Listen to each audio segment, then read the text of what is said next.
I'm Stefan Baumann. I would like to invite you on a special journey. A journey of exploration. To discover the splendor. To feel the excitement. And to experience the wonders of painting outdoors. In one of America's most stunning locations, I invite you to come to the Grandview Ranch and see for yourself what a weekend can do to transform your art. Everything you need to know is on our website, www.stefanbaumann.com.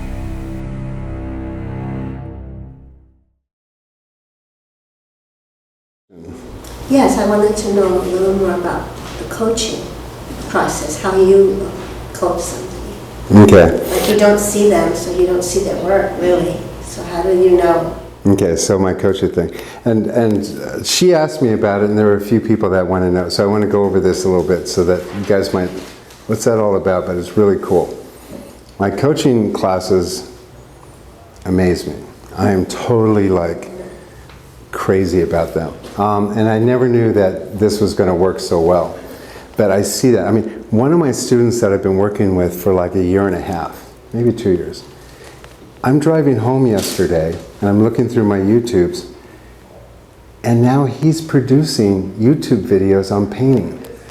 This was an artist that a year and a half ago was just a student. I mean, not even that. He was just painting on his own, not really having the skills. And now he's actually producing YouTube videos on painting. This morning I woke up and I was talking to a couple of my students.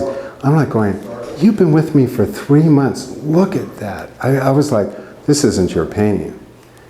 There's something that happens in the coaching that I can't even happen in my classes. And I'm trying to figure out what that is. So the way that my coaching works is that I have spaces, and there's not very many left. They're all taken.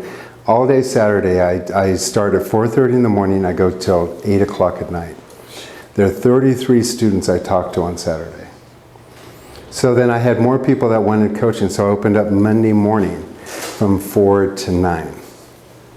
That filled up. Then I opened up Wednesday morning, and that filled up. And then I opened up Friday morning, and that filled up. And so I have little spots that, you know, some people take it and then they can't quite make the calls and stuff. But the way that it works is that they call up, they're interested in classes, and it's a very personal thing. They have full access to me all the time through text, but their appointment that they set with me will be at a specific time. And I think it's really extraordinary that, I don't know if I could keep that schedule. It's really extraordinary that there are people out there that the midday on Saturday, they would actually sit and call me at 2 o'clock or 2:30. I think that's extraordinary to do that all the time. And sometimes they're on the road. Sometimes they're in the airport. Sometimes they're on a boat in the Puget Sound. And some of these artists are professionals who have been painting for years that just need a tap on the shoulder to say, good work. Others are calling just mainly for marketing ideas. And then I have students that are at all different levels, to people who said, you know, I stumbled upon your YouTube video and I never thought I would like it, but my mother painted. Would you take me on as a student? I go, sure, you made the call. Now what I think is really amazing is that I have millions of people that watch my YouTube videos. And I put my phone number out there. And you would think that that's crazy. But out of the millions of people, and it goes right to my cell phone, out of the millions of people that are out there, there's only a certain group of people that are really ready to make that commitment to call. It's kind of like you guys here in the classroom. Out of all the students out there thinking, oh, I can do this on my own, and you know, yeah, Stefan, I heard about him. You know, the thing is, look at how our class is here. It's a consistent group of people, and you guys are consistent, and you work at it, and you guys, you know, you're cut above everyone else that's trying to guess their way through it. Some people who watch YouTube videos think that they're actually going to get somewhere, and they don't. Because you can't sit and copy somebody else's way and expect it to work. It doesn't. You have to work your way through it, but if you don't have somebody that guides you, like a coach, because I'm not an art teacher. I do teach art, but I coach. And so what I do is I say, here, let me see what you do. And I look at what they do, and I kind of get a guess at where they're at. And then I give them a homework assignment. And they go off. Coaching job, you give them a homework assignment.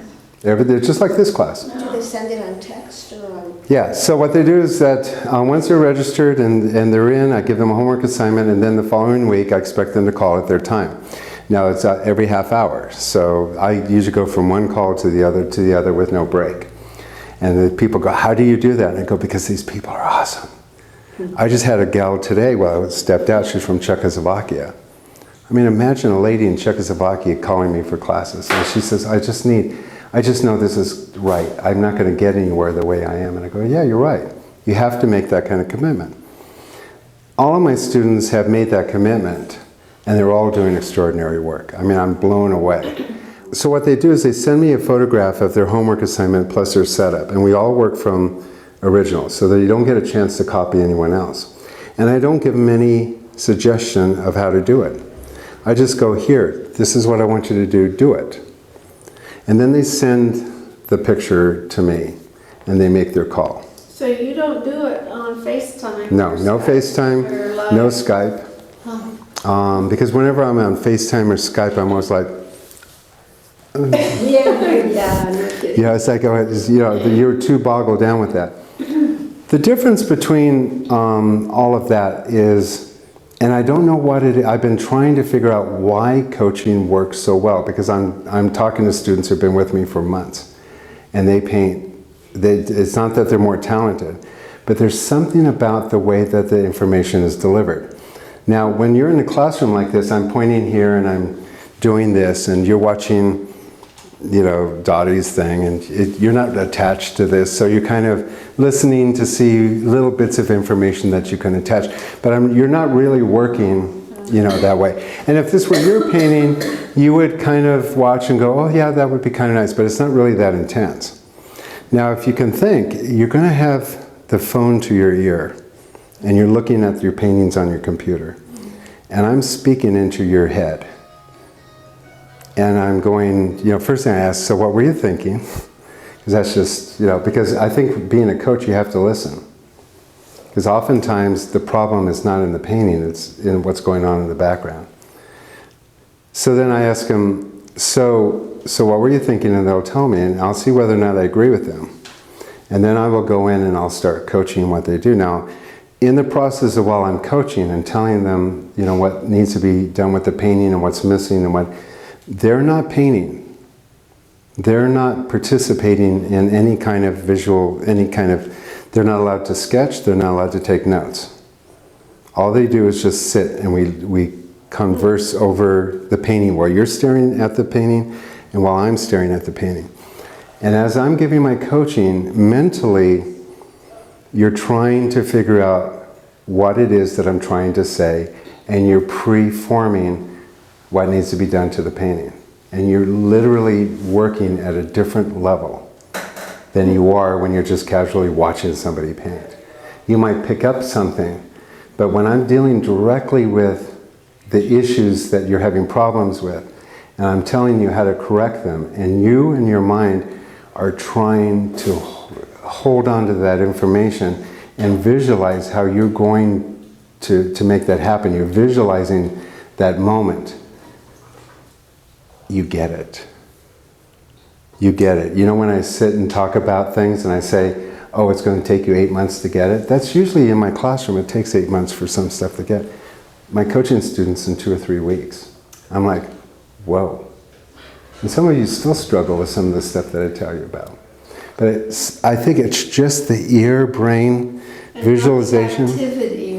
Not the activity of the painting, not sitting there thinking. Or the distraction of your palette, or what you want to put where, or... It's incredible. That's really... It's incredible. I mean, it's just, it blows me away.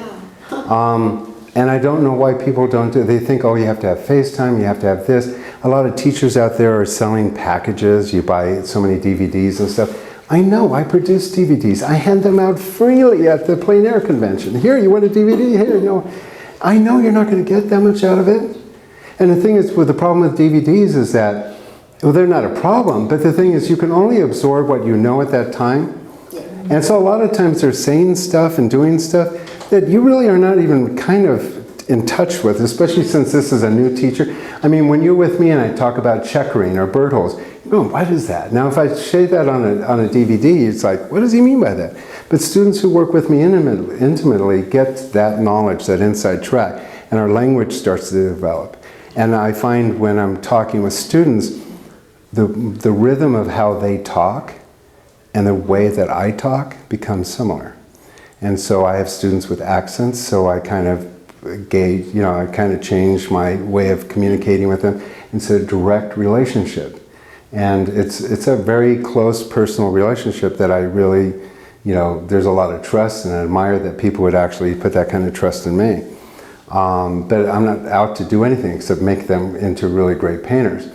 And it changes, it's just in weeks, the difference is amazing. And the thing is, what's really amazing about it, or testimony about it, is that nobody quits. You know, it's like I have people that like, I'd like to get in, and you know, and if it doesn't work in their schedule, I have no space for a lot of people on certain times. You know, I only have so many times left. And I'm not going to be opening up that many more hours because I need to paint too. But it's kind of addictive for me, so I can go all day Saturday, and I'm like on a roll. It's like, hello, how are you? How are you doing this week? You know, we do a little like, you know, how's the wife kind of thing. And then we go into the coaching. And it's just... Do you want a picture of the setup and the painting? Mm-hmm. Yeah. So we do a picture of the setup and the painting. It's still life for homework, right? Sometimes it could be... It could be plein air painting. You know, you'll do a series of paintings with me that I have. So everybody does the same ones. What's really interesting though, is that I get some professional painters who have websites. They're good. They're not great. They're good. And when they start doing coaching, I don't let them project. I don't let them have their little tricks and stuff to get to where they are. They don't get to fiddle and play for weeks making a painting look good. They have to make it that week, and then we move on. And they're confronted with really how little they actually know. And they'll drop. Or they'll do a homework assignment that newbie students who know nothing have no problem getting through. And they'll spend weeks on the first homework assignment. Oh, I haven't gotten through. Oh, I wanted to do it. I'd do it again. I'll see 4 or 5 tries. I'm like, oh, what are you trying to do? You know, these are people who are operating with ego, you know? And when you confront people with ego, you run into problems. And those are the people that usually end up leaving my coaching program because I'm confronting them and they don't want to accept the fact that they don't know that. Mm-hmm. Interesting. Mm-hmm. And yet, and so sometimes I have to wheel some artists back. Some of my artists are really, really good poster painters. And they're very successful. And I go, so what do you want to be, a poster painter? Or do you want to be like one of these real artists that are in galleries? I mean, their work could sell in Hawaii at a gallery, you know, it's like pretty little turtles and stuff. And they're really good at that. But to have the longevity, to be a Georgia O'Keeffe, yeah. It's like, do you want to be that? See, Georgia O'Keeffe probably would have never been a big artist had she just painted flowers the rest of her life. But it wasn't until she went to Santa Fe and she connected with painting and her life. But her paintings weren't pretty anymore. They were sophisticated. There was some knowledge behind that. She was a great painter. So that's what you get. And if you don't know that, you lose your identity. And it's like, okay, well, move on. There are other people that want it. So anyway, did that answer your question? You'd have to try it if you wanted to try it. One more question. So you can actively select to paint things for sale, that kind of thing, or pursue the knowledge. Well, so far, the people who do the coaching pretty much go put their stuff on Facebook, and surprising to them, those paintings have been selling where the other paintings weren't. So a lot of my students, I have one student who's really young, he's paying for his coaching purely by what is selling that he does under coaching. And so that's kind of a game he's playing. Well, when they put it on Facebook, how does people see it? Well, you have friends and stuff, and then you say this is available, and you put the price on. On your Facebook, you try to make as many friends as you can? You can do that too. There's all different things. See, what happens is however you would do that and feel comfortable with would be part of your coaching call. And so we would go engage into, what is comfortable for you, where your restraints are. Some people don't want to be exposed like that. Some people like having Facebook with only 25 people in it. And you might find out of those 25 people enough buyers for your paintings forever if they're the right 25 people.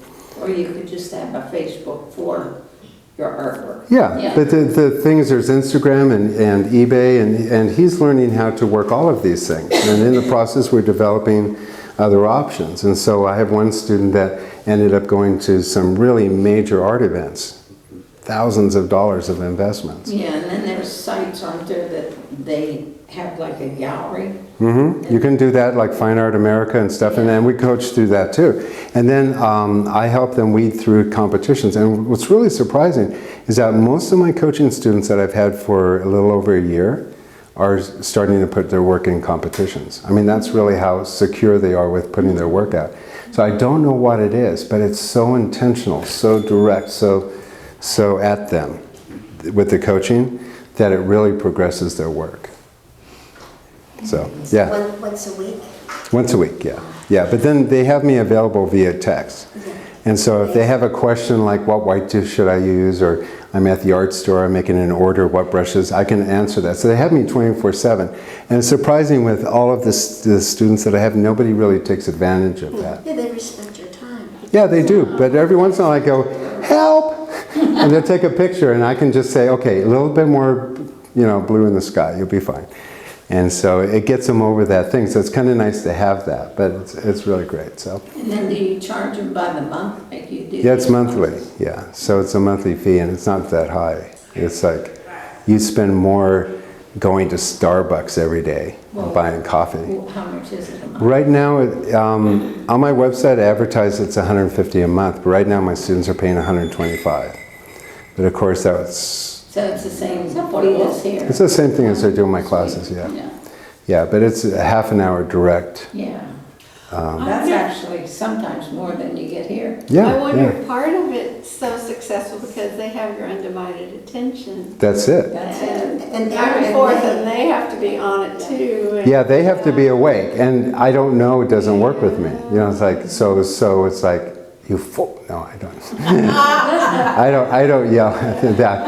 I respect, and the thing is, they're like I said, they're just a really special group of people that make that phone call, and I can do 33 students on Saturday and not be tired, but boy, when I hang up the phone and stand up off my desk, whoa! I really feel like I've been through the ringer because it is mentally exhausting. But What time do you rest? I don't even get to eat. Once in a while, like a sandwich comes through the door. I would think so. But you know what happens is that when you have 33 students on a Saturday, there's usually one or two that have to cancel. And so I get a note saying I can't make it today. But other ones will call me at the airport. You don't have to be, that's the beautiful thing about it, you don't have to be in your studio. You could be in your car. I have one guy in England that he's a pharmacist, and he lives an hour out of England, out in the suburb, and his call comes in his commute. So he has a favorite little spot that he goes out that he knows he gets really good sell, and so he drives to that spot, waits for his time, and he looks on his phone, and we have a coaching call there, and then he goes home to his wife. Of course, England, I'm waking up, he's going home, so the time changes are different like that. But that's what makes it so awesome. And now a lot of the students that I coach in Europe are going to my Italian workshop because they say you're just like a drive away. You should go to Prague in the Czech Republic. I want to go to Prague. And now I have somebody in Czechoslovakia that's one of my students. Like, we'll go to Prague. We've got to go visit her. If you like to take your painting to the next level, regardless at whatever level you are, please feel free to contact me at 415-606-9074.